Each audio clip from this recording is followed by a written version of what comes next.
Paulo e Estevão, pelo Espírito Emmanuel. Psicografia Francisco Cândido Xavier. Primeira parte, capítulo 7, parte 3. Pedro, João e Tiago agradeceram, sensibilizados, a carinhosa admoestação, e o velho doutor regressou ao lar, fundamente impressionado com as lições do dia, levando consigo os apontamentos de Mateus, que se pôs a ler imediatamente. Mais 2 dias decorreram e as perseguições capitaneadas por Saulo de Tarso começaram a sacudir Jerusalém em todos os setores de suas atividades religiosas. Oséia Marcos e Samuel Natã foram presos, sem nota de culpa, a fim de responderem a rigoroso inquérito. Os cooperadores do movimento organizaram longas nominatas dos israelitas mais destacados que frequentavam as reuniões da Igreja do Caminho. O moço de Tarso determinara que se abrisse inquérito geral. Entretanto, como desejava dar uma demonstração de desassombro aos adversários, julgou que deveria iniciar as prisões de maior importância depois do encarceramento de Oséias e Samuel no reduto mesmo dos galileus obscuros que haviam ousado afrontar a sua autoridade. Foi pela manhã de um dia muito claro que o futuro rabino, cercado de alguns companheiros e soldados, bateu à porta da casa humilde, fazendo grande alarde dos fins de sua visita insidiosa. Simão Pedro, em pessoa, foi atendê-lo com grande serenidade nos olhos. Indisfarçável pavor estabeleceu-se entre os mais tímidos, porquanto 2 jovens que acompanhavam o apóstolo se incumbiram de correr ao interior e espalhar a notícia. És tu, Simão Pedro, antigo pescador de Cafarnaum?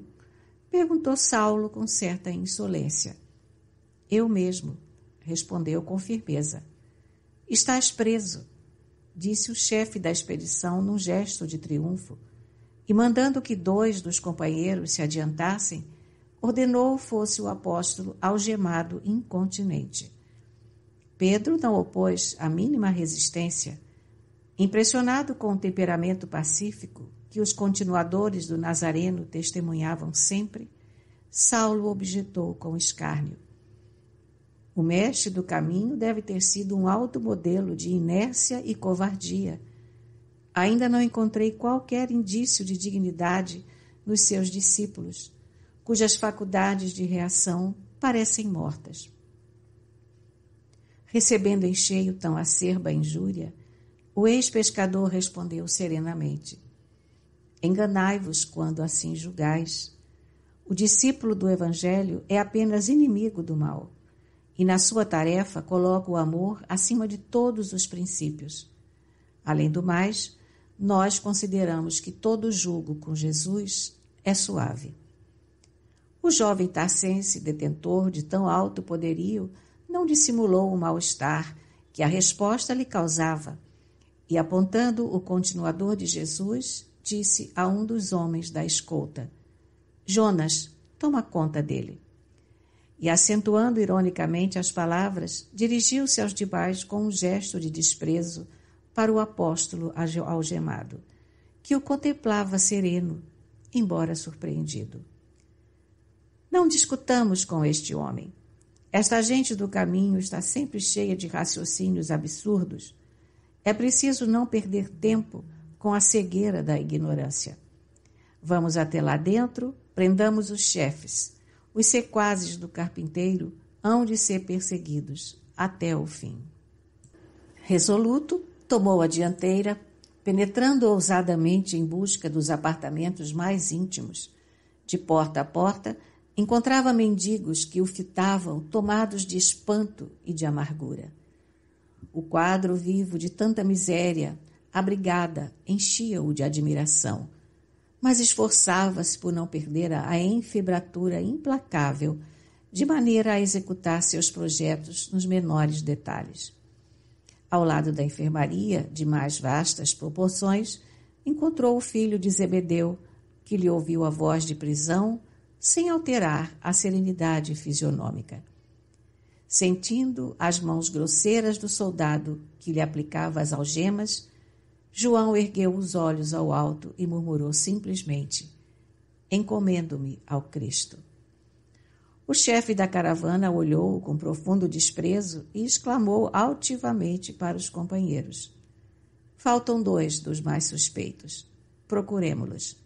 Referia-se a Filipe e Tiago na qualidade de discípulos diretos do Messias Nazareno. Mais alguns passos e o primeiro foi encontrado facilmente. Filipe deixou-se algemar sem um protesto. Suas filhas o rodeavam, aflitas e chorosas. Coragem, filhas, disse ele sem temor. Acaso seríamos superiores a Jesus, que foi perseguido e crucificado pelos homens? Ouves, Clemente? Perguntou Saulo, irritado, a um dos amigos mais cotados. Não se percebe outra coisa a não ser referências ao estranho Nazareno. O primeiro falou em julgo do Cristo. O segundo encomendou-se ao Cristo. Este alude à superioridade do Cristo. Aonde iremos? Após desabafar a cólera em termos ásperos, rematava com o estribilho constante: havemos de ir até o fim. Seguros os 3 prisioneiros, faltava o filho de Alfeu. Alguém se lembrou de procurá-lo no tosco biombo que ocupava. Com efeito, lá o acharam ajoelhado, tendo diante dos olhos um rolo de pergaminhos em que se encontrava a lei de Moisés. Via-se-lhe a palidez marmórea do rosto quando Saulo se aproximou ríspido. — Que é isso? Há alguém aqui que cuide da lei? O irmão de Levi levantou os olhos transbordantes de sincero receio e explicou humilde: Senhor, jamais esqueci a lei de nossos pais.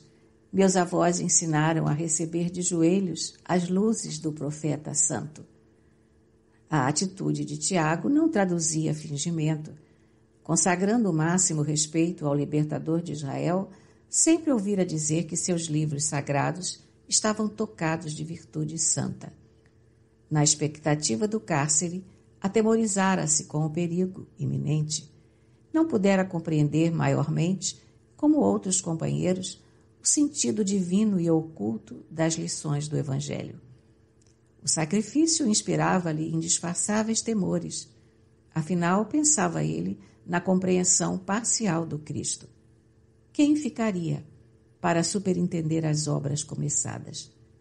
O Mestre expirara na cruz e, naquele instante, os apóstolos de Jerusalém estavam presos. Precisava defender-se com os meios possíveis ao seu alcance. Imaginou recorrer às virtudes sobrenaturais da lei de Moisés, de acordo com as velhas crenças. Genuflexo, esperara os verdugos que se aproximavam. Em face da atitude imprevista de Tiago, Saulo de Tarso estava atônito. Só os espíritos profundamente aferrados ao judaísmo liam de joelhos os ensinamentos de Moisés. Em sã consciência, não poderia ordenar a prisão daquele homem. O argumento que justificava sua tarefa perante as autoridades políticas e religiosas de Jerusalém era o combate aos inimigos das tradições. Mas não sois amigo do carpinteiro? Com invejável presença de espírito, o interpelado respondeu: Não me consta que a lei nos impeça de ter amigos. Saulo perturbou-se, mas prosseguiu: Mas que escolheis? A lei ou o Evangelho? Qual dos dois aceitais em primeiro lugar? A lei é a primeira revelação divina, disse Tiago com inteligência. Ante a resposta que o desconcertava, de alguma sorte, o moço de Tarso refletiu um momento e acrescentou, dirigindo-se aos circunstantes: Está bem, este homem fica em paz. O filho de Alfeu, intimamente satisfeito com o resultado de sua iniciativa, acreditava agora que a lei de Moisés estava tocada de graças vivas e permanentes. A seu ver, fora o código do judaísmo o talismã que o conservara em liberdade. Desde esse dia, o irmão de Levi ia consolidar para sempre suas tendências supersticiosas.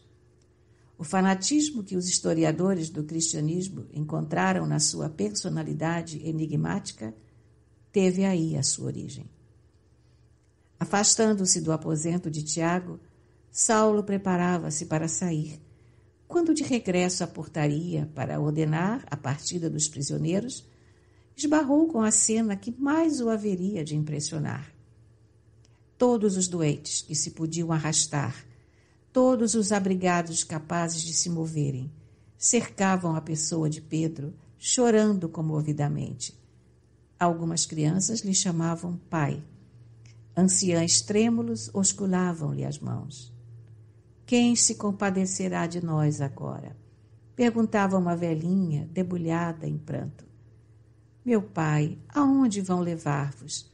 Dizia um órfão afetuoso, abraçando o seu prisioneiro.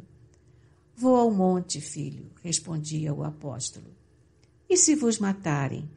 Tornava o pequenino com uma grande interrogação nos olhos azuis. Encontrar-me-ei com o mestre e voltarei com ele, esclarecia Pedro bondosamente. Nesse instante, surgiu a figura de Saulo que regressava, contemplando a multidão de aleijados, cegos, leprosos e crianças que entupiam a sala, exclamou irritado. Afastem-se, abram o caminho. Alguns recuaram espavoridos, vendo os soldados que se aproximavam, enquanto que os mais resolutos não arredavam passo. O leproso, que mal se punha em pé, adiantou-se. O velho Samônio, recordando-se do tempo em que podia mandar e ser obedecido, aproximou-se de Saulo com desassombro. Nós precisamos saber para onde vão estes prisioneiros, disse com gravidade. Para trás, exclamou o moço tarcense, esboçando um gesto de repugnância. Será possível que um homem da lei tenha de dar satisfações a um velho imundo? Os guardas armados tentaram adiantar-se para castigar o atrevido. No entanto, a lepra defendia Samônio dos seus ataques. Prevalecendo-se da situação, o antigo proprietário de Cesareia revidou com firmeza. O homem da lei não precisa prestar contas senão a Deus, quando no exato cumprimento dos seus deveres. Mas nesta casa falam os códigos de humanidade. Para vós eu sou imundo, mas para Simão Pedro sou um irmão. Prendeis os bons e libertais os maus. Onde é a vossa justiça? Credes somente no Deus dos exércitos? É indispensável saberdes que se o Eterno é o fator supremo da ordem, o Evangelho nos ensina a buscar em sua providência o carinho de um pai. Em ouvindo aquela voz digna, que fluía da miséria e do sofrimento como um apelo de desesperação, Saulo quedara-se admirado. O mendigo, entretanto, depois de longa pausa, prosseguia resoluto. Onde estão vossas casas de arrimo aos oprimidos da sorte, quando vos lembrastes de um asilo para os mais infelizes? Enganai-vos se supondes inércia em nossa atitude. Os fariseus levaram Jesus ao Calvário da crucificação, privando os necessitados de sua presença inefável. Por haver praticado o bem, Estevão foi metido no cárcere. Agora, o Sinédrio requisita os apóstolos do caminho, retribuindo-lhes a bondade com a escuridão do calabouço. Mas estáis equivocados. Nós, os miseráveis de Jerusalém, haveremos de lutar convosco. De Simão Pedro, nós disputaremos a própria sombra. Se vos negardes a atender nossas súplicas, importa lembrardes que somos leprosos. Envenenaremos vossos poços. Pagareis a perversidade com a saúde e com a vida. Nesse interim, não pôde continuar. Ante a expectação angustiosa de todos, Saulo de Tarso sentenciou ríspido. Cala-te, miserável. Onde estou que te pude ouvir até agora? nem mais uma palavra. E, designando-o a um dos soldados, murmurou com desprezo: Sinésio, dá-lhe 10 bastonadas. É indispensável castigar-lhe a língua insolente e viperina. Ali mesmo, à vista de todos os companheiros que se retraíam amedrontados, Samônio recebeu o castigo sem balbuciar uma queixa. Pedro e João tinham os olhos úmidos. Os demais doentes encolhiam-se, estarrecidos. Terminada a tarefa, um grande silêncio dominava os corações ansiosos e doloridos. O doutor de Tarso rompeu a expectativa com a ordem de partida a caminho do cárcere. 2 crianças pálidas acercaram-se então do ex-pescador de Cafarnaum e perguntaram chorosas: Pai, com quem ficaremos nós?